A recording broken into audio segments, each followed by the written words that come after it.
Sebelum ceritanya dimulai, silahkan tulis di kolom komentar dari daerah mana saja teman-teman yang menonton cerita ini. Jangan lupa like dan subscribe agar channel ini bisa semakin berkembang dan bisa mempersembahkan cerita yang lebih menarik lagi. Langit Surabaya sudah menghitam pekat ketika Laura akhirnya bisa merebahkan punggungnya di kursi empuk kamar hotelnya.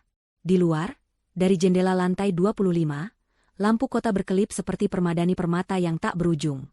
Proyek pembangunan menara perkantoran yang ia pimpin menyedot setiap tetes energinya.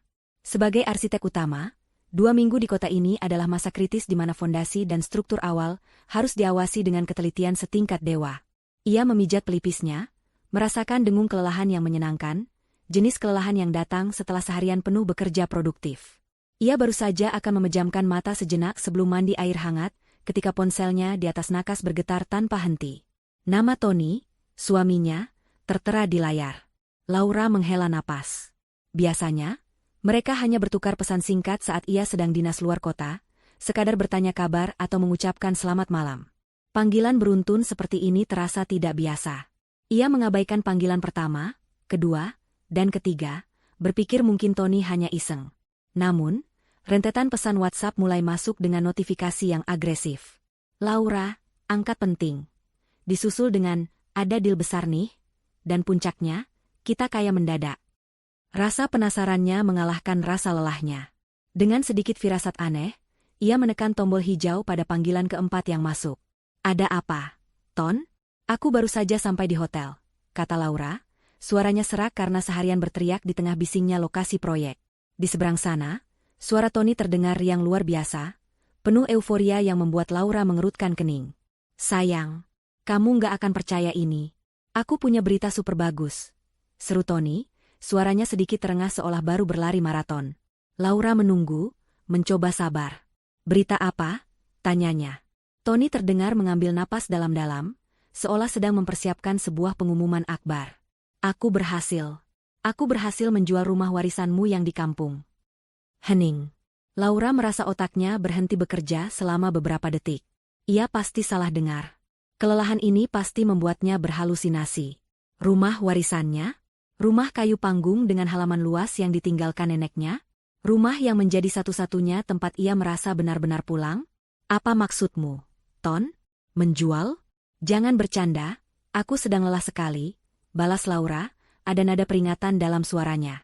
Tapi tawa Tony di seberang sana terdengar begitu nyata. Aku serius, sayang. Aku nggak main-main. Dan tebak harganya? 7 miliar rupiah. 7 miliar. Bisa kamu bayangkan? Uang itu cukup untuk resepsi pernikahan Citra yang paling mewah se-Indonesia, dan masih sisa banyak untuk kita. Cerocos Tony tanpa jeda. Setiap kata yang keluar dari mulut Tony terasa seperti pukulan telak di ulu hati Laura. Resepsi Citra? Adik Tony yang manja itu? Sejak kapan kebahagiaan adiknya menjadi tanggung jawabnya? Apalagi dengan mengorbankan hartanya yang paling berharga? Tony, dengarkan aku, ujar Laura, suaranya mulai dingin dan tajam. Kamu tidak punya hak menjual rumah itu. Itu rumahku. Peninggalan nenekku. Ayolah, Laura. Jangan begitu. Kamu kan istriku, hartamu hartaku juga, dong. Lagi pula, rumah itu kan kosong. Cuma didiamkan begitu saja, malah jadi sarang hantu nanti. Ini kesempatan emas. Pembelinya langsung setuju dengan harga 7 miliar tanpa nawar. Katanya mau dibangun villa peristirahatan. Bayangkan, Citra bisa punya pernikahan impiannya, bulan madu ke Jerman seperti yang dia mau. Ibu pasti bangga sekali sama kita, kata Tony, mencoba merayu. Logikanya yang bengkok membuat darah Laura mendidih. Kebanggaan Ibu Yati, ibu mertuanya, selalu diukur dengan materi. Dan Tony, suaminya, selalu menjadikan kebahagiaan ibu dan adiknya sebagai prioritas utama, bahkan jika harus menginjak-injak perasaan istrinya sendiri. Laura bisa membayangkan senyum puas di wajah ibu mertua dan adik iparnya, merayakan kemenangan di atas hatinya yang hancur. Aku tidak peduli dengan pernikahan Citra atau kebanggaan ibumu. Rumah itu tidak dijual. Titik, tegas Laura. Kenangan masa kecilnya menyerbu masuk tanpa permisi. Aroma kayu jati tua yang khas setiap kali hujan turun. Suara tawa neneknya dari dapur saat membuatkan kue kesukaannya. Halaman luas tempat ia belajar naik sepeda hingga jatuh dan lututnya berdarah. Setiap sudut rumah itu adalah museum pribadinya, tempat semua kenangan indahnya diawetkan dengan sempurna. Menjualnya sama saja dengan menjual jiwanya. Terlambat, sayang. Suara Tony terdengar lagi, kali ini sedikit pongah. Aku sudah menerima uang muka. 2 miliar rupiah. Sudah masuk ke rekeningku barusan. Makanya aku langsung telepon kamu. Laura merasakan kakinya lemas. Ia terduduk di tepi ranjang. 2 miliar. Ini bukan lagi sekadar ide gila, ini sudah terjadi. Tony benar-benar melakukannya. Ia telah menjual warisannya tanpa izin, tanpa diskusi, seolah Laura tidak ada artinya sama sekali. Kamu apa? Bisiknya, tak percaya. Biar kamu percaya, kata Tony. Beberapa detik kemudian, sebuah notifikasi pesan masuk. Laura membukanya dengan tangan gemetar. Di sana, sebuah tangkapan layar bukti transfer bank. Angka 2 miliar dengan deretan nol yang panjang tertera jelas, seolah mengejeknya. Di bawahnya, ada keterangan, DP pembelian rumah dan tanah desa Sukamaju. Jantungnya terasa diremas. Ini nyata. Ini benar-benar terjadi. Semua protes dan argumennya terasa sia-sia. Tony sudah bergerak di belakangnya, mengkhianatinya dengan cara yang paling menyakitkan. Kemarahan yang tadinya hanya bara kecil, kini berkobar menjadi api yang melahap habis semua kesedihan dan rasa terkejutnya. Yang tersisa hanyalah amarah yang dingin dan menusuk. Ia menarik napas dalam-dalam, menenangkan suaranya yang bergetar. Ia tidak akan menangis. Ia tidak akan memohon. Ia tidak akan memberikan kepuasan itu pada Tony. Suaranya yang keluar berikutnya terdengar datar, tanpa emosi, namun syarat dengan ancaman yang tak terucap. Dengarkan aku baik-baik, Tony, desisnya. Batalkan kesepakatan itu. Kembalikan uangnya. Aku tidak peduli bagaimana caramu. Batalkan, atau kamu akan menyesal seumur hidupmu. Tanpa menunggu jawaban, Laura mematikan sambungan telepon itu. Ia menatap layar ponselnya yang gelap, pantulan wajahnya yang pucat dan keras menatap balik. Permainan baru saja dimulai. Tony menatap ponselnya dengan bingung. Panggilan itu diputus begitu saja. Reaksi Laura sama sekali di luar dugaannya. Ia mengharapkan pekikan gembira, atau setidaknya keterkejutan yang positif. Bukannya ancaman dingin yang membuatnya merinding. Menyesal seumur hidupku? Memangnya dia siapa? Gumam Tony pada dirinya sendiri, mencoba mengembalikan kepercayaan dirinya yang sempat goyah. Ia menganggap kemarahan Laura hanyalah reaksi sesaat. Nanti juga akan luluh jika sudah melihat kenyataan betapa banyaknya uang yang mereka dapatkan. Wanita mana yang tidak suka uang? Pikirnya dangkal. Namun, nada suara Laura yang tanpa emosi itu terus terngiang di telinganya. Ada sesuatu yang berbeda, sesuatu yang belum pernah ia dengar sebelumnya. Merasa butuh dukungan, ia segera menelepon orang yang selalu membenarkan setiap tindakannya. Ibunya, Ibu Yati. Tidak perlu waktu lama bagi Tony untuk menceritakan semuanya. Tentu dengan sedikit bumbu drama, memposisikan dirinya sebagai suami berbakti yang berusaha membahagiakan keluarga, namun malah disalahpahami oleh istrinya yang egois. Seperti yang sudah diduga, Ibu Yati langsung naik pitam. Bukan kepada Tony, tentu saja, tetapi kepada Laura. Apa? Beraninya dia bicara seperti itu padamu. Anak tidak tahu diuntung. Harusnya dia berterima kasih padamu, Ton. Kamu itu sudah memikirkan kebahagiaan adikmu, kebahagiaan keluarga kita. Sembur Ibu Yati dari seberang telepon. Suaranya yang melengking membuat Tony harus sedikit menjauhkan ponsel dari telinganya. Justru itu, Bu. Aku kan melakukan ini untuk Citra, untuk kita semua. Rumah kosong di kampung itu mau diapakan lagi? Laura terlalu sentimental, terlalu terbawa perasaan. Sahut Tony, merasa lega karena mendapat pembenaran. Sudah, serahkan saja pada ibu. Biar ibu yang bicara pada Laura. Dia harus tahu posisinya di keluarga ini.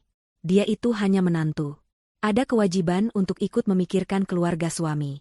Biar ibu yang luruskan otaknya yang bengkok itu, kata Ibu Yati dengan nada penuh kuasa. Tony pun setuju. Baginya, masalah selesai. Ibunya adalah pawang yang paling ampuh untuk menjinakkan Laura. Keesokan paginya, Laura sedang berada di lokasi proyek, memeriksa denah bangunan bersama para mandor ketika ponselnya berdering. Nama, Ibu Mertua, muncul di layar. Laura menarik napas panjang, sudah menduga panggilan ini akan datang. Ia memberi isyarat pada para mandor untuk menunggu, lalu berjalan menjauh ke sudut yang lebih tenang, di antara tumpukan baja dan semen. Ia mempersiapkan diri untuk pertempuran babak kedua. Halo, Bu, sapanya, suaranya diusahakan setenang mungkin. Laura, Ibu tidak mau basa-basi.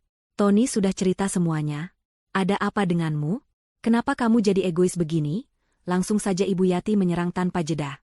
Laura memejamkan matanya sejenak. Kata, egois, itu terasa seperti tamparan. Maaf, Bu. Ini bukan tentang egois. Ini tentang rumah peninggalan nenek saya. Rumah itu punya nilai yang tidak bisa diukur dengan uang bagi saya. Jawab Laura, mencoba menjelaskan dengan sabar. Nilai? Nilai apa? Nilai kenangan tidak bisa dipakai untuk membayar resepsi pernikahan. Laura, cibir Ibu Yati. Citra itu adik satu-satunya Tony. Sudah menjadi kewajiban kita semua untuk membahagiakannya. Kamu sebagai kakak ipar seharusnya paling depan mendukungnya, bukan malah menghalangi seperti ini. Apa kata orang nanti kalau pernikahan Citra biasa-biasa saja padahal kakak iparnya arsitek kaya raya? Setiap kalimat Ibu Yati adalah manipulasi yang dibungkus dengan kepedulian palsu. Laura sudah terlalu sering mendengarnya. Selalu tentang, apa kata orang.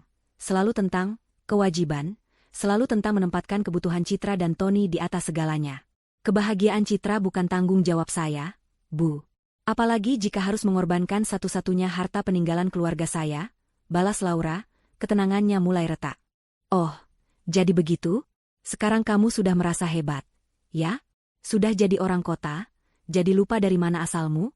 Lupa bagaimana dulu Tony mendukungmu saat kamu merintis karir? Ini saatnya kamu balas budi, Laura. Jangan jadi kacang lupa kulitnya. Suara Ibu Yati semakin meninggi, penuh dengan tuduhan yang tak berdasar. Laura mengepalkan tangannya. Balas budi? Ia merintis karirnya dengan kerja kerasnya sendiri. Tony lebih sering menjadi beban daripada pendukung. Tapi berdebat dengan Ibu Yati soal itu sama saja dengan berbicara pada tembok. Tembok yang bisa berteriak dan menyalahkan. Laura memutuskan untuk mengambil jalan lain. Bu, saya mohon. Saya bisa bantu biaya pernikahan Citra. Saya akan berikan uang, tapi jangan jual rumah itu. Saya akan usahakan, tapi tolong batalkan penjualannya. Tawar Laura, sebagai upaya terakhir untuk bernegosiasi. Ia pikir, tawaran uang akan meluluhkan hati mertuanya yang materialistis itu. Tapi ia salah. Ibu Yati justru tertawa sinis. Memberi uang? Berapa yang bisa kamu beri? 1 miliar? 2 miliar? Tawaran kita itu 7 miliar. Laura, 7. Uangmu tidak akan cukup. Sudahlah. Jangan banyak alasan. Kamu hanya tidak rela melihat keluarga kami bahagia. Laura tertegun. Jadi ini bukan hanya soal uang, tapi juga soal kekuasaan. Ibu Yati tidak mau sekadar diberi, ia mau mengambil. Ia mau menunjukkan siapa yang berkuasa dalam keluarga ini.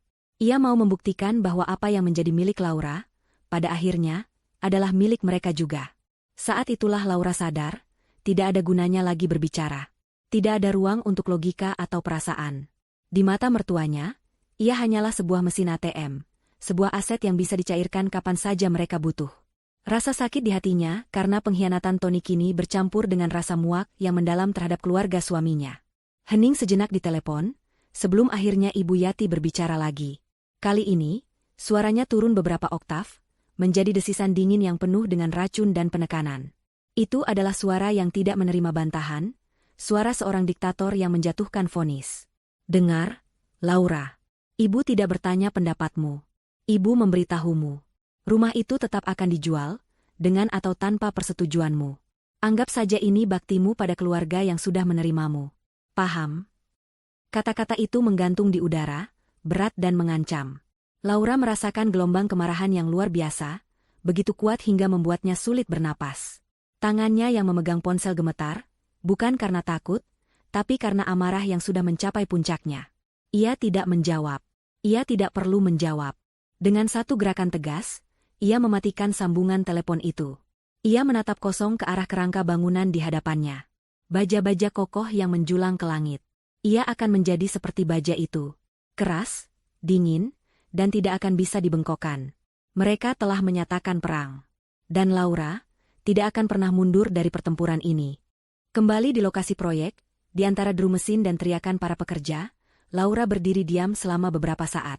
Ancaman Ibu Yati masih terngiang di telinganya, sebuah deklarasi perang yang tidak bisa ditarik kembali. Para mandor yang menunggunya menatap dengan sedikit khawatir, melihat perubahan raut wajah atasan mereka yang biasanya selalu tenang dan terkendali. Mereka melihat rahangnya mengeras dan matanya yang biasanya hangat kini memancarkan kilat dingin yang tajam. Laura menarik napas dalam-dalam, menghirup udara yang penuh debu konstruksi, dan embusan itu seolah meniup pergi semua keraguan dan rasa sakit hatinya. Yang tersisa adalah fokus yang jernih, setajam garis-garis biru pada denah bangunan di tangannya. Ia berbalik menghadap para mandor. "Maaf, ada urusan keluarga mendadak," katanya, suaranya kembali datar dan profesional, seolah panggilan telepon tadi tidak pernah terjadi. "Mari kita lanjutkan. Saya mau periksa kembali perhitungan tegangan untuk balok penyangga di lantai 15. Pastikan tidak ada kesalahan sedikit pun." Para pekerja bertukar pandang, terkesan dengan ketenangannya. Mereka tidak tahu bahwa di dalam kepala arsitek brilian itu, sebuah struktur lain sedang dirancang. Bukan struktur bangunan dari baja dan beton, melainkan sebuah struktur jebakan yang rapi, dengan fondasi hukum yang kokoh dan pilar-pilar konsekuensi yang akan meruntuhkan kesombongan keluarganya. Malam itu, di kamar hotelnya, Laura tidak lagi menatap foto rumah neneknya dengan kesedihan. Ia menatapnya dengan tatapan seorang jenderal yang merencanakan strategi untuk merebut kembali bentengnya. Ia sadar, berdebat dengan Tony dan Ibu Yati adalah sia-sia. Mereka beroperasi di dunia yang berbeda. Dunia di mana perasaan, kenangan, dan harga diri bisa dikonversi menjadi rupiah. Menangis, memohon, atau marah-marah hanya akan memberinya label istri pembangkang yang emosional. Mereka tidak akan pernah mengerti. Jadi, ia harus berbicara menggunakan satu-satunya bahasa yang mereka takuti, meskipun mereka belum menyadarinya. Bahasa konsekuensi. Ia membuka laptopnya, bukan untuk mengerjakan revisi desain, melainkan untuk mengakses brankas data digitalnya. Di sana, tersimpan rapi semua dokumen penting miliknya, termasuk pindaian semua sertifikat asetnya. Matanya tertuju pada dua folder. Satu bernama, Rumah Warisan Sukamaju, dan satu lagi bernama, Tanah Belakang Sukamaju. Ia tersenyum tipis. Tony, dalam kemalasan dan ketidaktahuannya, tidak pernah peduli untuk memahami detail aset milik istrinya. Baginya, semua tanah di kampung itu adalah satu kesatuan, rumah warisan. Ia tidak tahu bahwa nenek Laura adalah wanita yang sangat teliti dan taat hukum. Laura mengambil ponselnya. Panggilan pertama ia tujukan kepada Rina, pengacara perusahaan tempatnya bekerja, yang juga sahabat karibnya. Rina adalah wanita yang cerdas, tajam, dan tidak suka basa-basi. "Lau, tumben telepon malam-malam. Proyek Surabaya aman?" sapa Rina dari seberang. "Aman, Rin. Aku butuh konsultasi hukum singkat. Di luar pekerjaan," jawab Laura, langsung ke intinya. "Silakan, mumpung tagihannya belum jalan," canda Rina. Laura tersenyum sekilas. "Aku punya pertanyaan. Misalkan, ada sebidang tanah yang statusnya adalah tanah wakaf produktif, di atasnya berdiri bangunan warisan. Apakah tanah dan bangunan itu bisa diperjualbelikan?" tanya Laura. Rina terdiam sejenak. "Wakaf? Tentu saja tidak bisa, Lau. Tanah wakaf itu milik umat, bukan milik pribadi, meskipun keluargamu yang mewakafkan dan punya hak untuk menempatinya. Menjual tanah wakaf itu pidana serius. Penipuan terhadap umat dan penggelapan aset nirlaba. Kenapa kamu bertanya soal ini?" Laura mengabaikan pertanyaan terakhir. "Oke, pertanyaan kedua. Misalkan lagi, ada seseorang yang menjual properti A, tapi sertifikat yang ia gunakan adalah sertifikat untuk properti B yang lokasinya bersebelahan. Pembeli sudah terlanjur memberikan uang muka. Apa status transaksi itu?" Rina tertawa kecil. "Itu bukan transaksi, Lau. Itu namanya penipuan murni. Pasal 378 KUHP. Pembeli bisa menuntut uangnya kembali 100% plus ganti rugi, dan si penjual bisa langsung masuk penjara. Ini kasus siapa sih? Klienmu ada yang kena masalah?" Laura merasa hatinya lega. Semua asumsinya terkonfirmasi. "Bukan siapa-siapa, Rin. Hanya riset kecil untuk melindungi aset di masa depan. Terima kasih banyak infonya. Aku berutang makan malam padamu," kata Laura, menutup telepon sebelum Rina sempat bertanya lebih jauh. Kini, pilar hukumnya sudah kokoh. Ia butuh pelaksana di lapangan. Panggilan kedua ia tujukan kepada Pak Kades, kepala desa di kampungnya. Pak Kades adalah pria parubaya yang bijaksana, sahabat almarhum kakeknya, dan orang yang sangat ia hormati. "Assalamualaikum, Pak Kades. Mohon maaf mengganggu malam-malam. Ini Laura," sapanya dengan hormat. "Waalaikumsalam," enduk Laura. "Tidak apa-apa. Bagaimana kabarmu di kota orang? Sehat-sehat saja, kan?" Suara Pak Kades terdengar hangat dan kebapakan. "Alhamdulillah sehat, Pak. Begini, Pak. Saya menelepon karena ada masalah penting mengenai rumah peninggalan nenek." Laura kemudian menceritakan dengan singkat dan jelas bahwa ada pihak keluarganya yang mencoba menjual rumah tersebut tanpa sepengetahuannya. Ia bisa mendengar Pak Kades menghela napas berat di seberang sana. Astagfirullah. Bapak sudah curiga sejak beberapa hari lalu ada orang kota yang survei ke sana-sini. Bapak pikir untuk apa? Ternyata begini, ujar Pak Kades dengan nada prihatin. Saya minta tolong, Pak Kades. Lanjut Laura, suaranya tenang dan penuh keyakinan. Saya tidak akan menghalangi mereka. Biarkan saja prosesnya berjalan. Saya hanya punya satu permintaan. Jika nanti mereka datang lagi bersama pembeli untuk finalisasi, atau untuk penandatanganan di notaris, tolong Bapak dampingi. Tentu, Enduk. Bapak pasti akan dampingi. Akan Bapak jelaskan status tanah wakaf itu pada mereka? Kata Pak Kades dengan sigap. Tidak, Pak. Tolong jangan jelaskan apa-apa dulu, potong Laura. Itu akan menjadi senjata terakhir. Untuk sekarang, permintaan saya sederhana. Tolong pastikan saja, rombongan pembeli itu diarahkan ke lokasi properti yang benar-benar sesuai dengan nomor sertifikat yang tertera di dokumen penjualan mereka. Hanya itu saja, Pak. Pak Kades terdiam, mencerna permintaan aneh itu. Ia adalah orang yang cerdas dan sudah puluhan tahun mengurus masalah tanah di desanya. Sedetik kemudian, ia seperti memahami sesuatu. Ia tidak bertanya lebih jauh. Bapak paham, Enduk Laura. Serahkan saja pada Bapak. Anggap saja ini sandiwara kecil untuk memberi pelajaran. Nanti Bapak siapkan penyambutan yang sesuai, kata Pak Kades, dan Laura bisa menangkap nada geli dalam suaranya. Terima kasih banyak, Pak Kades. Saya serahkan semuanya pada Bapak, kata Laura, merasa beban di pundaknya terangkat. Ia mematikan telepon. Misil telah diluncurkan, kini ia hanya perlu menunggu waktu untuk melihatnya menghantam target dengan presisi sempurna. Ia menatap kembali pemandangan kota Surabaya dari jendelanya. Malam ini, ia akan tidur nyenyak.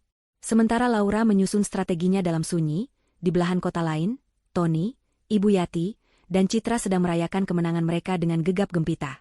Mereka memilih sebuah restoran mewah di lobi Hotel Bintang 5, tempat di mana harga segelas jus jeruk setara dengan upah minimum mingguan. Suara denting gelas dan tawa mereka yang keras menarik perhatian beberapa pengunjung lain, namun mereka tidak peduli. Mereka merasa seperti raja dan ratu yang baru saja memenangkan lotre. Tony, dengan dada membusung, menceritakan kembali versinya saat bernegosiasi dengan pembeli, membuatnya terdengar seperti seorang maestro bisnis ulung. Padahal, ia hanya menerima harga pertama yang ditawarkan tanpa menawar sedikit pun. Lihat kan, Bu, Tony juga bisa menghasilkan uang besar. Selama ini Laura saja yang terlalu meremehkan aku, katanya dengan bangga, sambil menenggak minumannya. Ibu Yati menepuk-nepuk punggung putranya dengan sayang. Tentu saja, Nak, kamu itu darah daging ibu. Punya bakat bisnis alami. Cuma selama ini tertutup saja oleh bayang-bayang istrimu. Sekarang, biarkan dunia melihat siapa Tony yang sebenarnya. Timpal Ibu Yati, matanya berbinar-binar membayangkan status sosialnya yang akan segera meroket. Citra adalah yang paling ekspresif. Ponselnya nyaris tak pernah lepas dari tangannya. Ia sibuk melakukan siaran langsung di Instagram, memamerkan suasana restoran mewah itu. Hai semua. Lagi dinner cantik nih sama mama dan kakakku tersayang. Kita lagi merayakan proyek keluarga yang super sukses. Doain ya. Sebentar lagi bakal ada pernikahan termegah tahun ini. Celotehnya ke kamera, sambil mengedipkan mata. Komentar-komentar pujian dan rasa iri dari teman-temannya membanjiri layarnya, memuaskan dahaganya akan pengakuan. Di sela-sela siaran langsungnya, ia sibuk membuka situs-situs desainer gaun pengantin dari Milan dan Paris. Bu, aku sudah menemukan gaunnya. Harganya memang sedikit mahal, cuma 800 juta, tapi ini kan sekali seumur hidup. Rengeknya manja pada Ibu Yati. Ibu Yati, yang sudah terbuai dalam fantasi kekayaan, langsung mengangguk. Ambil saja, Nak, pesan sekarang juga. Jangan sampai keduluan orang lain. Untuk putri ibu satu-satunya, tidak ada yang terlalu mahal. Katanya dengan murah hati, seolah uang 7 miliar itu sudah ada di dalam tasnya. Mereka benar-benar sudah lupa daratan.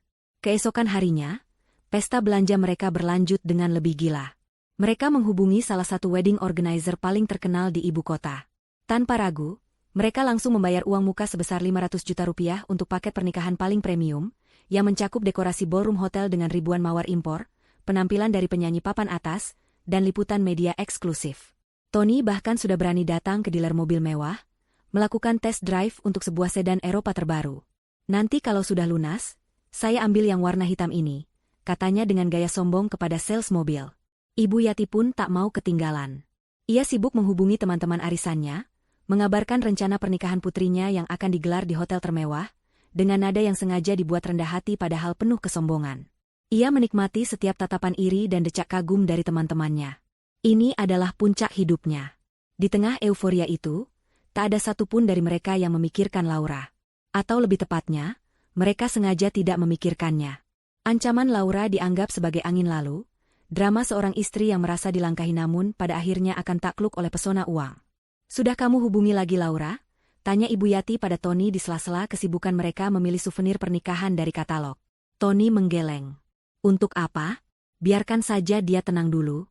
Nanti kalau 5 miliar sisanya sudah cair, aku tunjukkan saja bukti transfernya. Dia pasti langsung diam." "Perempuan itu paling mudah dibujuk dengan bukti nyata, Bu," jawab Tony dengan sangat percaya diri. Mereka tertawa bersama, merasa begitu pintar dan superior. Mereka merasa telah berhasil mengecoh dan mengendalikan Laura, arsitek sukses yang selama ini selalu mereka anggap angkuh. Malam harinya, saat mereka sedang bersantai di rumah setelah seharian menghamburkan uang yang belum mereka miliki, ponsel Tony berdering. Panggilan dari perwakilan pembeli. Jantung mereka bertiga berdebar kencang. "Halo, selamat malam, Pak Tony," sapa suara di seberang. "Saya hanya ingin mengonfirmasi jadwal untuk penandatanganan akta jual beli di hadapan notaris. Lusa, pukul 10 pagi di kantor notaris di kota kabupaten dekat lokasi. Apakah Bapak bisa?" Tony merasakan gelombang kemenangan yang membuncah. Ini dia. Momen final yang mereka tunggu-tunggu. "Tentu saja bisa, Pak. Sangat bisa. Saya akan datang tepat waktu," jawab Tony, mencoba menjaga suaranya tetap profesional meski hatinya ingin berteriak kegirangan. "Baik. Mohon dibawa semua dokumen asli yang diperlukan, terutama sertifikat asli dan KTP Bapak sebagai penjual atas nama kuasa dari istri," kata orang itu lagi. "Pasti. Semua sudah saya siapkan," sahut Tony.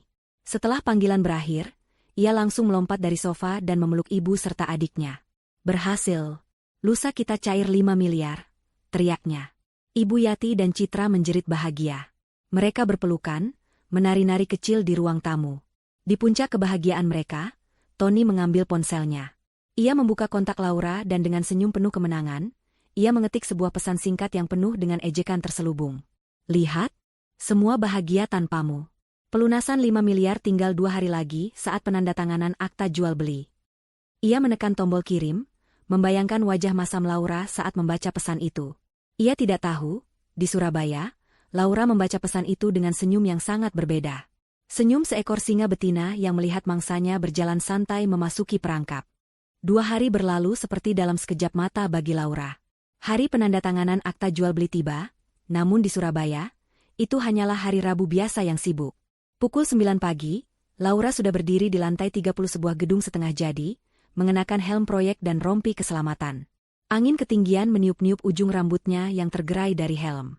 Di hadapannya, para insinyur dan manajer lapangan menunggu arahannya. Ia sedang menjelaskan modifikasi rumit pada sistem penopang fasad kaca gedung. Jarinya menelusuri garis-garis pada cetak biru raksasa yang terbentang di atas meja darurat. Ia sepenuhnya tenggelam dalam dunianya. Dunia di mana logika, presisi, dan perhitungan berkuasa. Dunia di mana tidak ada tempat untuk drama keluarga yang irasional.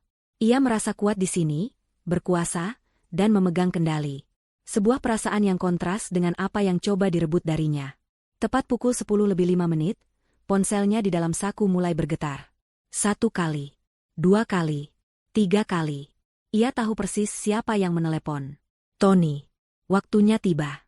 Seulas senyum tipis, nyaris tak terlihat, tersungging di bibirnya. Ia sama sekali tidak terganggu. Ia melanjutkan penjelasannya tentang penggunaan bau tanam berkekuatan tinggi dengan suara yang stabil dan jelas, seolah getaran di sakunya hanyalah dengung serangga yang lewat. Setelah rentetan panggilan dari Tony berhenti, getaran baru dimulai. Kali ini dari Ibu Yati. Lalu disusul oleh Citra. Mereka rupanya sedang bersama, sebuah komite kepanikan yang mulai terbentuk. Laura membiarkan semua panggilan itu mati dengan sendirinya. Ia tidak akan memberi mereka kepuasan mendengar suaranya, apalagi suara paniknya. Baginya, keheningan adalah bentuk perlawanan yang paling elegan. Setelah rapat singkat di ketinggian itu selesai, ia turun ke kantor proyek di lantai dasar. Ia duduk di mejanya, menuang segelas air putih, dan baru kemudian meraih ponselnya. Layarnya penuh dengan notifikasi. 27 panggilan tak terjawab dari Tony, Ibu Yati, dan Citra. Diikuti oleh serangkaian pesan yang menunjukkan eskalasi kepanikan mereka. Pesan pertama dari Tony pada pukul 10:10 pagi berbunyi, "Lau, kok nggak diangkat? Aku udah di kantor notaris nih, nungguin." Pesan kedua, 30 menit kemudian, nadanya mulai berubah, "Ini ada sedikit masalah sama nomor persil tanah di dokumen. Pembelinya minta cek lokasi dulu. Kamu bisa tolong telepon Pak Kades nggak? Dia kayaknya mempersulit." Laura terkekeh membaca kata, mempersulit. Pak Kades tidak mempersulit, ia hanya meluruskan. Pesan ketiga, pada pukul 11, ditulis dengan huruf kapital semua, sebuah tanda keputusasaan yang nyata. Laura angkat teleponnya, "Ini penting banget." Pembelinya mulai marah-marah. Dan akhirnya, sebuah pesan suara masuk. Laura menekan tombol putar dan menempelkan ponsel ke telinganya. Suara Tony terdengar panik, terengah-engah, dengan latar belakang suara orang berteriak. "Sayang, aduh, gawat ini, Lau, gawat." Pembelinya ngamuk. "Dia bilang aku nipu. Tolong telepon aku balik sekarang. Aku nggak ngerti ini ada apa." Laura menghapus pesan suara itu tanpa emosi. Ia lalu menggulir layarnya ke bawah, melewati semua notifikasi kepanikan itu, mencari satu nama yang benar-benar penting. Pak Kades. Ada beberapa pesan WhatsApp yang belum terbaca darinya, sebuah laporan langsung dari medan pertempuran. Laura membacanya sambil menyandarkan punggungnya ke kursi, menikmati setiap katanya. Pesan pertama dari Pak Kades dikirim sekitar pukul 10:30. "Assalamualaikum, Enduk Laura. Laporan pagi. Rombongan dari kota sudah tiba di desa. Gagah-gagah sekali, mobilnya bagus-bagus, mengkilap semua. Pak Tony juga sudah datang. Pakai kemeja batik sutra baru, sepertinya mahal. Wanginya sampai kecium dari jarak 5 meter." Laura tersenyum. Pak Kades memang punya selera humor yang khas. Pesan kedua datang 20 menit kemudian. Laporan siang. "Sekarang kami semua sudah di lokasi, Enduk. Tadi ada perdebatan kecil di depan rumah utama. Rombongan pembeli maunya langsung masuk rumah nenekmu itu, sudah tidak sabar sepertinya. Tapi Bapak bilang dengan sopan, 'Maaf, Bapak-bapak yang terhormat. Aturan harus sesuai dokumen. Mari kita ikuti saja nomor sertifikat yang tertera biar transaksinya sah dan barokah.' Jadi sekarang, Bapak sedang antar mereka semua jalan kaki lewat jalan setapak di samping. Agak becek sedikit bekas hujan semalam, sepertinya sepatu mahal mereka jadi kotor." Laura bisa membayangkan dengan jelas pemandangan itu. Orang-orang kota yang angkuh, dengan sepatu kulit Italia mereka, terpaksa berjalan di jalan setapak yang becek, mengikuti Pak Kades yang mungkin hanya memakai sandal jepit. Lalu, pesan ketiga, pesan yang paling ia tunggu-tunggu, dikirim beberapa menit sebelum Tony meninggalkan pesan suara paniknya. Laporan terkini. "Enduk, situasinya sekarang sedang sedikit ramai. Bapak nonton dari bawah pohon nangka saja, adem. Wajah bapak pembeli yang paling gagah tadi warnanya sudah berubah. Dari putih bersih jadi merah bata, persis seperti warna genteng. Beliau tadi teriak-teriak. Katanya tidak pernah lihat villa peristirahatan, yang ada tempat makan sapinya dan baunya khas sekali. Pak Tony sedang sibuk sekali di sana, mencoba menjelaskan pada rombongan tentang konsep, aset biologis, dan desain otentik pedesaan. Bapak kurang paham maksudnya apa, tapi sepertinya penjelasannya kurang diterima.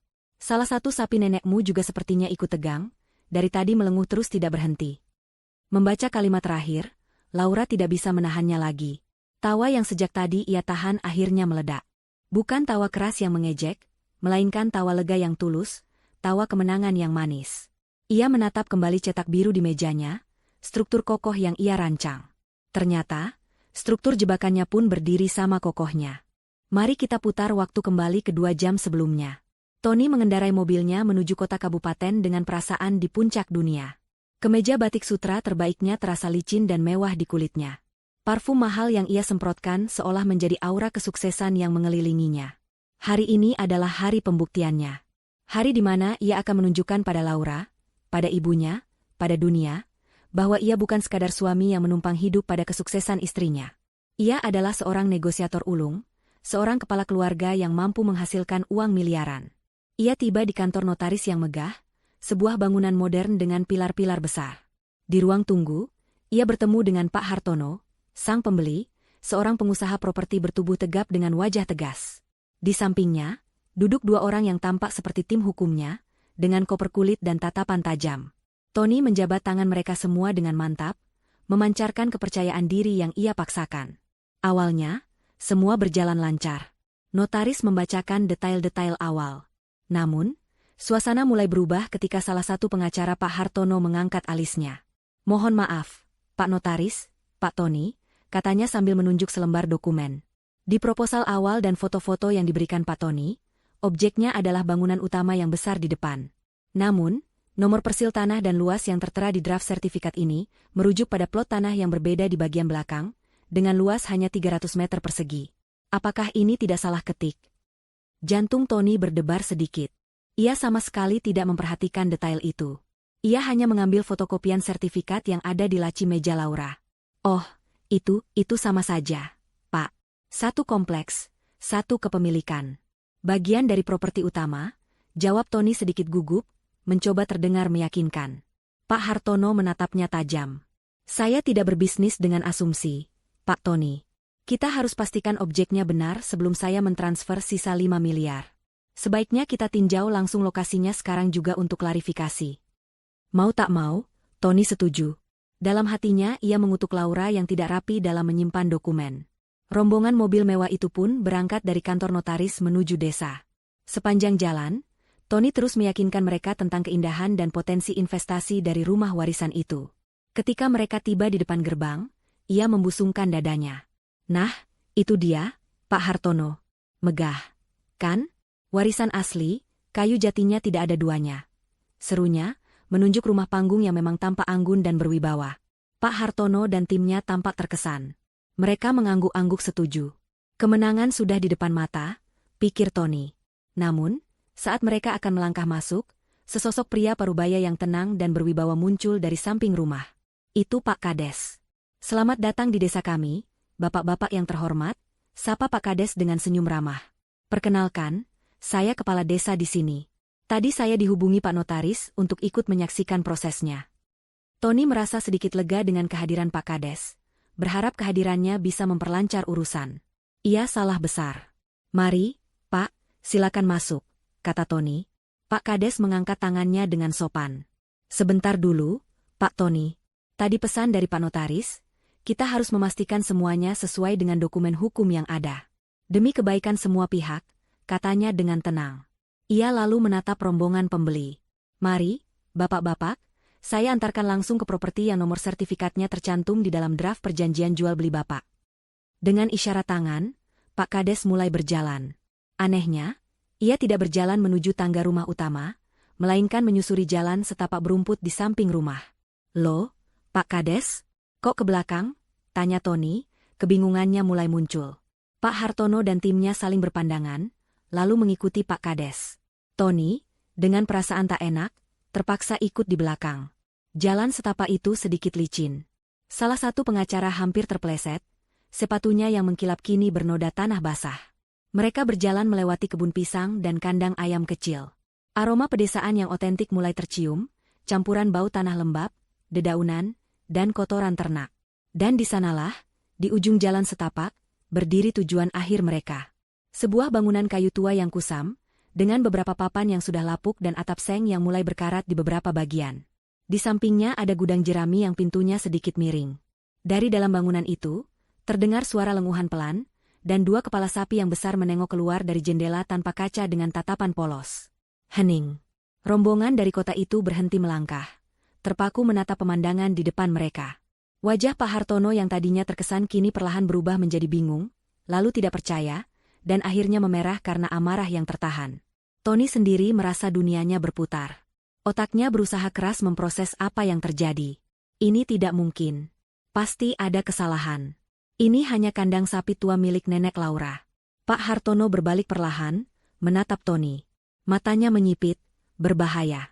Ia menunjuk bangunan reot itu dengan jari gemetar. Suaranya keluar sebagai bisikan serak yang penuh amarah. "Jadi, setelah semua pembicaraan kita, setelah semua foto villa mewah yang kamu tunjukkan, saya bayar uang muka 2 miliar rupiah." Ia mengambil napas, lalu suaranya meledak menjadi teriakan yang membuat sapi-sapi di dalam kandang terlonjak kaget. "Untuk kandang sapi ini?" Teriakan itu menggema, memecah ketenangan desa. Tony pucat pasi, keringat dingin membasahi keningnya. "Bukan, Pak, bukan ini. Pasti ada yang salah. Rumahnya yang di depan itu," gagapnya, sambil menunjuk-nunjuk ke arah rumah utama. Pak Kades melangkah maju dengan tenang, seolah menjadi wasit dalam sebuah pertandingan yang sudah ia ketahui pemenangnya. Ia mengeluarkan 2 lembar fotokopian dari sakunya. "Maaf, bapak-bapak," katanya dengan suara jelas. "Kalau menurut hukum, kita harus berpegang pada dokumen. Sertifikat yang dipegang Pak Tony ini, nomor 0877, luas 300 meter persegi, memang betul lokasinya di sini. Isinya adalah bangunan kandang dan gudang jerami." Ia berhenti sejenak, lalu menoleh ke arah rumah utama. "Dan kalau bangunan yang megah di depan itu, mohon maaf sekali, itu memang tidak akan pernah bisa dijual. Karena bangunan itu berdiri di atas tanah wakaf milik masjid desa." Jeder. 2 petir menyambar di siang bolong.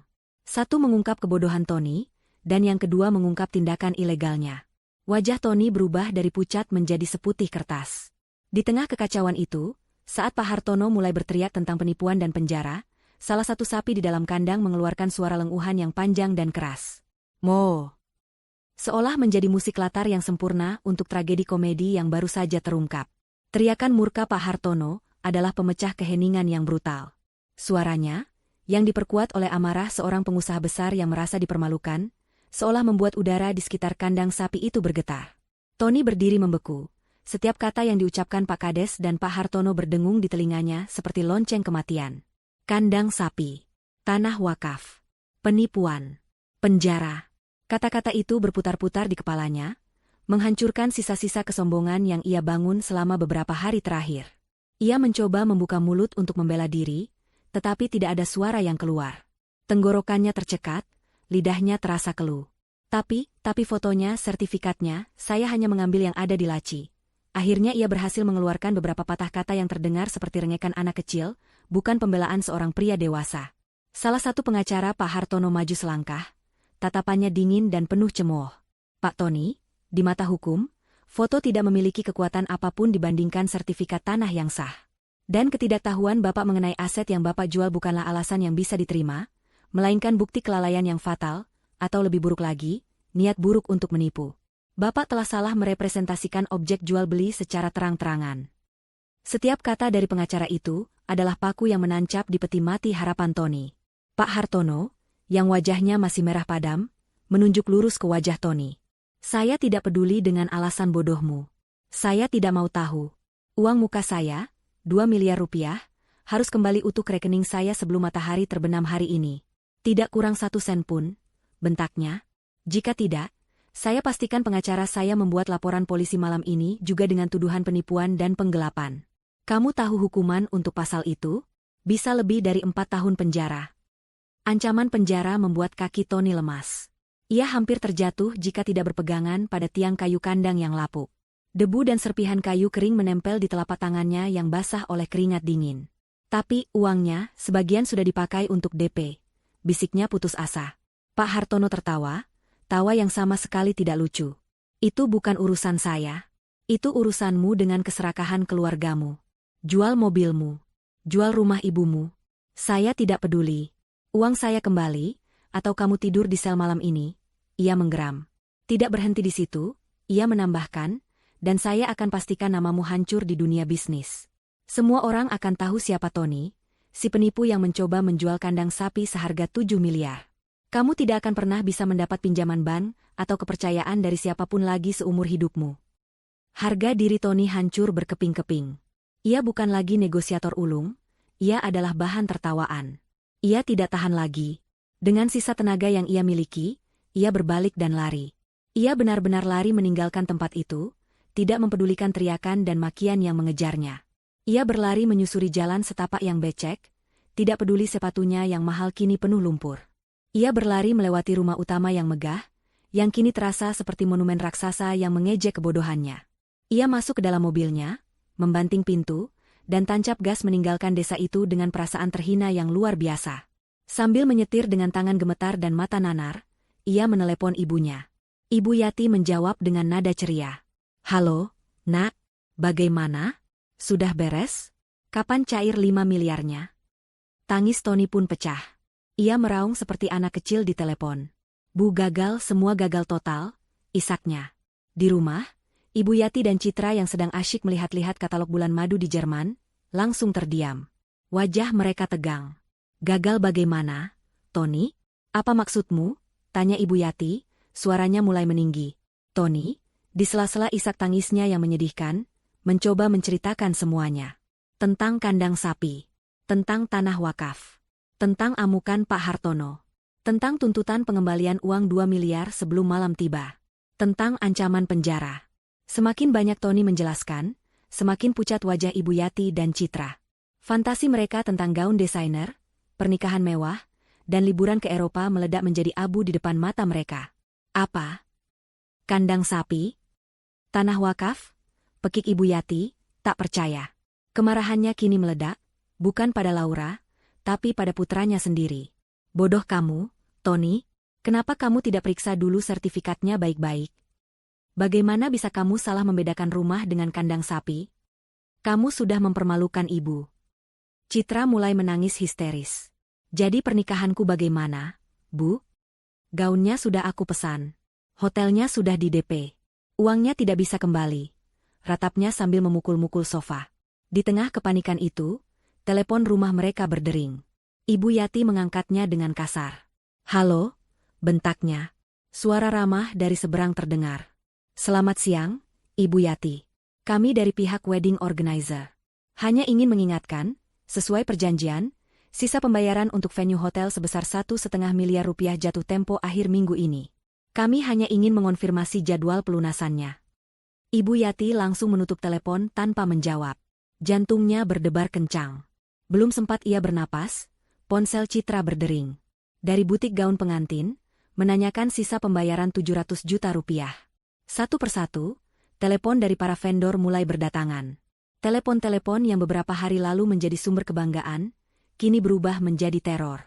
Kastil impian mereka yang dibangun di atas angin, kini runtuh menimpa mereka dengan tumpukan utang yang menggunung.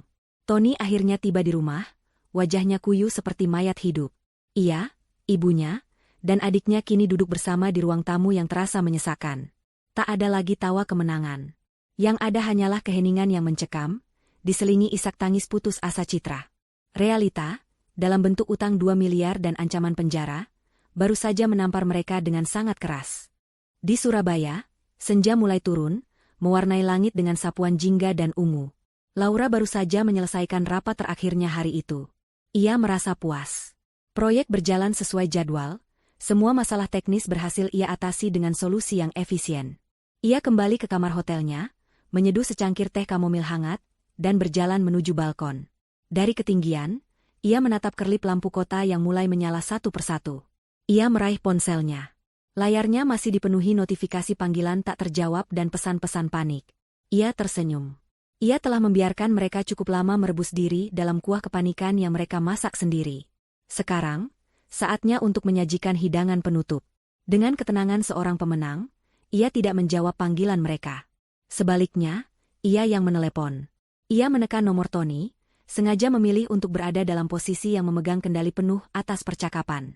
Panggilan itu langsung diangkat pada dering pertama. Terdengar suara gerasak-gerusuk, lalu suara Tony yang putus asa. Laura, akhirnya kamu telepon. Tolong kami, Lau, aku mohon.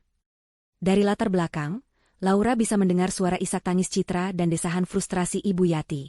Ia bisa membayangkan mereka bertiga mengerubungi ponsel itu, menunggunya seperti menunggu datangnya juru selamat. Laura menyesap tehnya perlahan sebelum menjawab. Halo, Tony.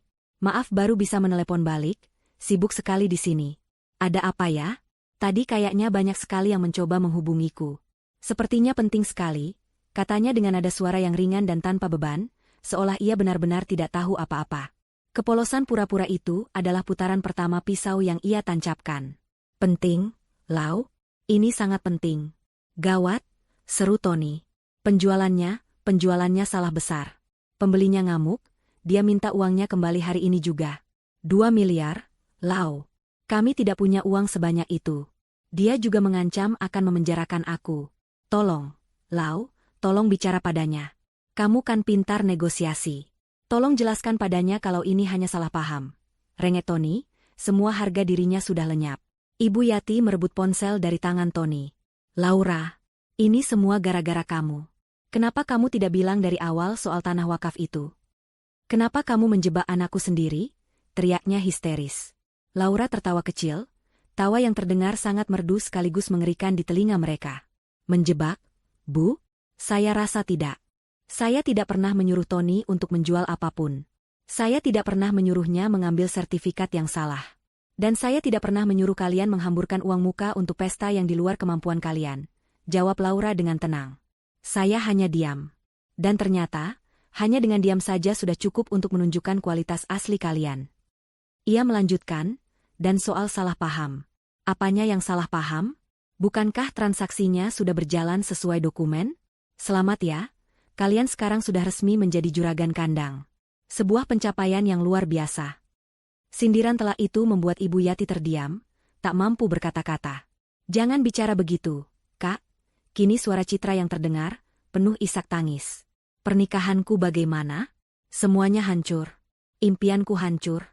Kakak tegas sekali. Laura menghela napas, nadanya berubah menjadi manis yang dibuat-buat. Oh, Citra sayang. Jangan sedih. Justru kamu harusnya melihat ini sebagai kesempatan. Kalau kamu butuh tema pernikahan yang unik dan hemat biaya, coba saja tema Countryside. Sangat otentik. Loh, venue-nya sudah ada, gratis malah. Para sapi bisa jadi pengiring pengantinmu. Ejekan itu begitu telak hingga membuat tangisan Citra semakin menjadi-jadi. Ibu Yati kembali merebut telepon. Cukup, Laura. Cukup. Kami mengaku salah. Sekarang tolong kami. Kamu kan istri Tony, kamu pasti tidak mau suamimu masuk penjara, kan? Katanya, mencoba menggunakan kartu terakhirnya, ikatan pernikahan. Disinilah Laura memutuskan untuk mengakhiri permainannya. Nadanya berubah dari sarkastik menjadi dingin setajam es. Pertama, mari kita luruskan beberapa hal. Katanya, suaranya datar dan tanpa ampun. Masalah ini bukan masalahku. Ini adalah masalah yang kalian ciptakan sendiri dari awal hingga akhir, buah dari keserakahan dan kebodohan kalian. Ia berhenti sejenak, membiarkan kata-katanya meresap. Utang 2 miliar itu utang kalian. Silakan cari cara sendiri untuk membayarnya. Jual perhiasan ibu. Jual mobil baru yang kemarin Tony pamerkan. Atau mungkin, jual rumah yang sedang ibu tempati sekarang? Itu sepertinya ide yang bagus. Ancaman penjara untuk Tony, lanjutnya. Itu adalah konsekuensi logis dari tindakannya yang mencoba melakukan penipuan. Mungkin beberapa tahun di dalam sana bisa memberinya waktu untuk merenung dan belajar tentang arti kejujuran dan menghargai milik orang lain. Ibu Yati dan Tony hanya bisa terkesiap, tidak percaya dengan apa yang mereka dengar. Laura belum selesai. Dan satu hal terakhir yang paling penting, Tony. Mungkin Ibu Yati benar, aku tidak mau suamiku masuk penjara. Terdengar secercah harapan dari seberang telepon. Itulah sebabnya, mulai detik ini, aku bukan lagi istrimu. Pengacaraku akan segera menghubungimu besok pagi untuk mengurus surat gugatan cerai. Ini adalah pukulan final. Bom atom yang meluluhlantakkan sisa-sisa harapan mereka. Gugatan cerai. Laura tidak hanya meninggalkan mereka dalam masalah, ia meninggalkan mereka selamanya. Sebelum mereka sempat bereaksi, sebelum teriakan dan makian Ibu Yati keluar, Laura mengucapkan kalimat terakhirnya. Selamat menikmati panen dari apa yang sudah kalian tanam. Ia lalu mematikan sambungan telepon. Ia tidak menunggu jawaban. Ia tidak ingin mendengar apapun lagi dari mereka. Ia meletakkan ponselnya di meja, lalu menatap kembali keindahan lampu kota di hadapannya. Beban yang selama bertahun-tahun membebani pundaknya terasa terangkat. Ia tidak merasa kejam. Ia tidak merasa dendam. Ia hanya merasa bebas. Benar-benar bebas. Panggilan telepon dari Laura berakhir seperti sebuah vonis mati. Di ruang tamu yang beberapa hari lalu penuh dengan tawa dan rencana muluk, kini hanya ada keheningan yang pecah oleh isak tangis histeris Citra dan ratapan Ibu Yati yang penuh penyesalan dan amarah. Tony duduk membatu di sofa, tatapannya kosong, ponsel masih tergenggam di tangannya yang lunglai. Kata-kata terakhir Laura, gugatan cerai, adalah pukulan pemungkas yang meremukan sisa-sisa dirinya. Ia bukan hanya kehilangan uang dan harga diri, ia akan kehilangan segalanya. Kehancuran mereka tidak perlu menunggu lama. Tenggat waktu dari Pak Hartono, uang 2 miliar kembali sebelum matahari terbenam, adalah cambuk api yang memaksa mereka bergerak dalam kepanikan. Telepon dari tim pengacara Pak Hartono datang tanpa henti. Setiap deringnya terdengar seperti lonceng alarm kebakaran di telinga mereka.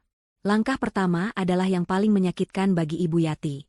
Dengan tangan gemetar dan hati yang hancur, ia membuka kotak-kotak bludru tempat ia menyimpan koleksi perhiasannya. Gelang emas keroncong, kalung berlian yang selalu ia pamerkan di acara arisan, cincin-cincin warisan, semua simbol status dan kebanggaannya selama ini, ia masukkan ke dalam sebuah tas. Ia pergi ke toko emas besar di pusat kota, tempat yang biasanya ia datangi untuk membeli, bukan untuk menjual. Wajahnya ia tutupi dengan kacamata hitam besar, berharap tidak ada yang mengenalinya. Di sana, di bawah tatapan dingin seorang penaksir perhiasan, hartanya ditimbang dan dinilai dengan angka-angka yang terasa seperti sebuah penghinaan. Uang yang ia terima, meski tampak banyak, terasa seperti debu dibandingkan nilai kenangan dan harga diri yang terkandung di dalamnya. Jumlahnya bahkan tidak mencapai seperempat dari utang mereka. Selanjutnya, giliran Tony. Sedan Eropa baru yang baru beberapa hari lalu ia pakai untuk pamer keliling kompleks, kini harus ia antar ke sebuah showroom mobil bekas. Ia bisa melihat tatapan para calon mobil yang seolah bisa mencium bau keputusasaan dari jarak jauh. Mereka menawar mobilnya dengan harga yang sangat rendah, tahu bahwa posisi Tony sangat lemah. Setiap goresan kecil yang tadinya tidak berarti, kini menjadi alasan untuk memotong harga jutaan rupiah. Setelah perdebatan yang melelahkan dan memalukan, Tony terpaksa menerima tawaran mereka yang jauh di bawah harga pasar. Ia pulang ke rumah dengan menaiki taksi online, menatap kosong keluar jendela, merasa seperti seorang jenderal yang kehilangan kuda perangnya. Tapi uang yang terkumpul masih jauh dari cukup. Keputusasaan mulai mencekik. Mereka hanya punya satu pilihan tersisa, pilihan yang paling menikam jantung Ibu Yati. Menjual rumah mereka. Rumah yang menjadi saksi bisu kehidupannya, tempat ia membesarkan anak-anaknya, kini harus ditempeli pelang, dijual cepat. Sementara mereka berjuang dalam neraka finansial pribadi, neraka sosial mereka baru saja dimulai. Entah bagaimana, kisah tentang transaksi 7 miliar yang ternyata adalah kandang sapi bocor ke publik. Mungkin dari salah satu pengacara, atau mungkin dari Pak Hartono sendiri yang menceritakannya sebagai anekdot lucu di pertemuan bisnisnya. Kisah itu terlalu unik dan konyol untuk tidak menyebar. Dalam hitungan hari, itu menjadi gosip terpanas di lingkungan mereka, lalu menyebar seperti virus melalui grup-grup WhatsApp dan media sosial. Citra adalah korban yang paling telak. Seseorang menemukan kembali unggahan Instagram live-nya saat ia sedang pamer di butik desainer, membual tentang Heritage Villa dan Jerman Fairy Tale Wedding. Video itu diunggah ulang dengan musik latar suara sapi melenguh. Sebuah tagar baru pun lahir dan menjadi tren, Ratu Kandang Sapi. Setiap kali ia membuka ponselnya, ia dibanjiri oleh notifikasi cemoohan dan meme lucu yang menjadikannya bahan tertawaan. Puncaknya, calon suaminya, yang keluarganya sangat menjaga Citra, mengirimkan sebuah pesan singkat yang dingin, "Aku tidak bisa menikahi putri dari keluarga penipu. Hubungan kita selesai." Dunia Citra benar-benar runtuh.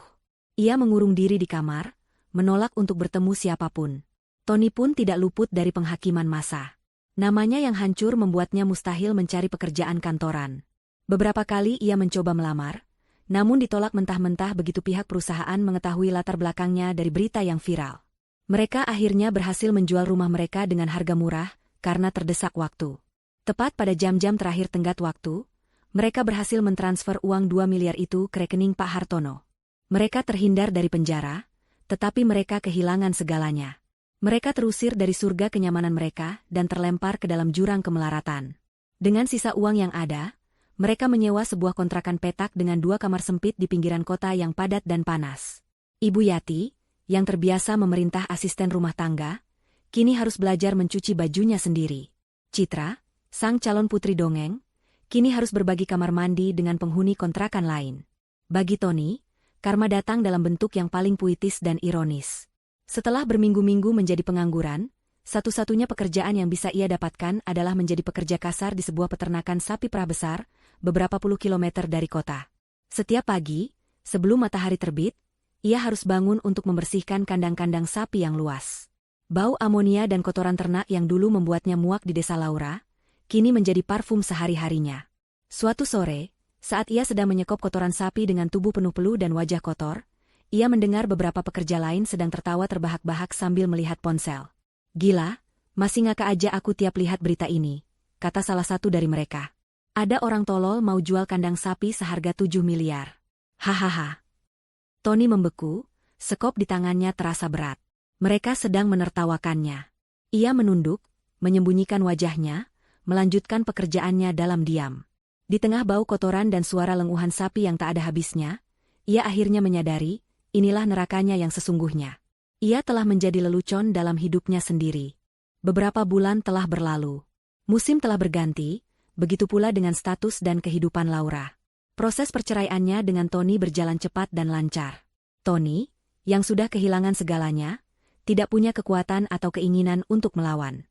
Ia menandatangani semua surat yang disodorkan pengacara Laura tanpa perlawanan. Beban keluarga yang selama ini menggerogotinya telah terlepas sepenuhnya. Proyeknya di Surabaya sukses besar, memberinya bonus yang signifikan dan reputasi yang semakin cemerlang di dunia arsitektur. Namun, di tengah semua pencapaian itu, ia merasakan sebuah kekosongan, sebuah panggilan untuk pulang. Suatu pagi di akhir pekan, ia mengemudikan mobilnya seorang diri, meninggalkan hiruk-pikuk kota di belakang spionnya, menuju jalanan yang lebih lengang dan hijau. Menuju desa Sukamaju. Saat mobilnya memasuki gerbang desa, ia disambut oleh pemandangan yang menenangkan. Sawah hijau yang terhampar luas, anak-anak yang bermain layangan, dan udara yang terasa bersih dan segar. Kedatangannya rupanya sudah dinanti. Di depan rumah neneknya, Pak Kades bersama beberapa tetua desa sudah menunggunya dengan senyum hangat. "Selamat datang kembali, enduk Laura," sapa Pak Kades dengan tulus. "Kami semua di sini sudah mendengar kabarnya. Kami ingin mengucapkan terima kasih. Kamu tidak hanya menyelamatkan rumah warisanmu, tapi kamu juga telah melindungi kehormatan dan amanah desa kita." Laura terharu. Ia tidak pernah menyangka tindakannya untuk melindungi diri sendiri ternyata memiliki dampak yang begitu besar bagi komunitas. Ia bukan lagi hanya sekadar cucu dari almarhumah pemilik rumah, ia adalah seorang pahlawan kecil di mata mereka. Setelah berbincang sejenak, Laura melangkah masuk ke dalam rumahnya seorang diri.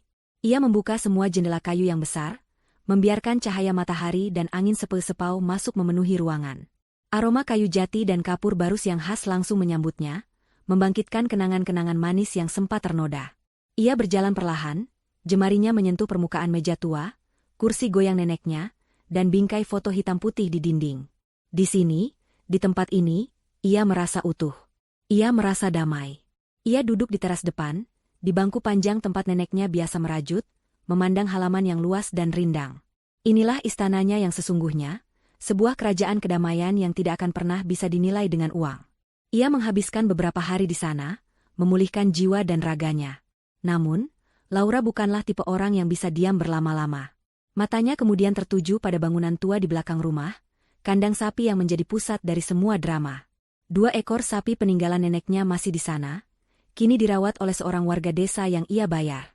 Melihat bangunan itu, ia tidak merasakan trauma atau kemarahan. Sebaliknya, ia melihat sebuah potensi. Sebuah ide mulai terbentuk di kepalanya. Ia menemui Pak Kades dan menyampaikan rencananya. Ia tidak akan merobohkan kandang itu. Sebaliknya, ia akan merenovasinya. Dengan keahlian arsitekturnya dan sedikit dana dari bonus proyeknya, ia merancang sebuah transformasi. Bangunan kandang dan gudang jerami yang reot itu, ia ubah menjadi sebuah bangunan baru yang cantik dan fungsional. Setengahnya menjadi perpustakaan kecil yang nyaman, dipenuhi buku-buku untuk anak-anak desa. Setengahnya lagi menjadi ruang serbaguna, tempat para pemuda bisa belajar keterampilan atau para ibu bisa mengadakan kegiatan. Ia menamainya Saung Belajar Harapan. Aset yang nyaris menjadi sumber kehancurannya, kini ia sulap menjadi sumber kebaikan.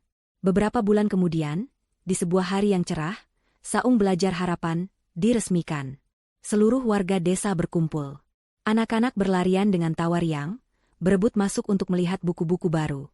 Laura, dengan pakaian sederhana namun wajah yang memancarkan kebahagiaan sejati, berdiri di depan untuk memberikan sambutan singkat. "Tempat ini adalah bukti," katanya pada warga yang berkumpul, bahwa nilai sejati dari sesuatu bukanlah pada harga jualnya, melainkan pada manfaat yang bisa diberikannya. Ia lalu memotong pita disambut tepuk tangan meriah dari seluruh warga. Setelah acara selesai, ia berdiri sejenak di antara rumah utama dan saung belajar yang baru. Ia menatap rumah neneknya yang berdiri dengan anggun dan aman. Lalu ia menatap saung belajar yang penuh dengan kehidupan dan tawa. Dari padang rumput tak jauh dari sana, terdengar suara lenguhan sapi yang damai. Laura tersenyum, senyum yang tulus dari lubuk hatinya. Ia akhirnya mengerti. Ia memang seorang ratu.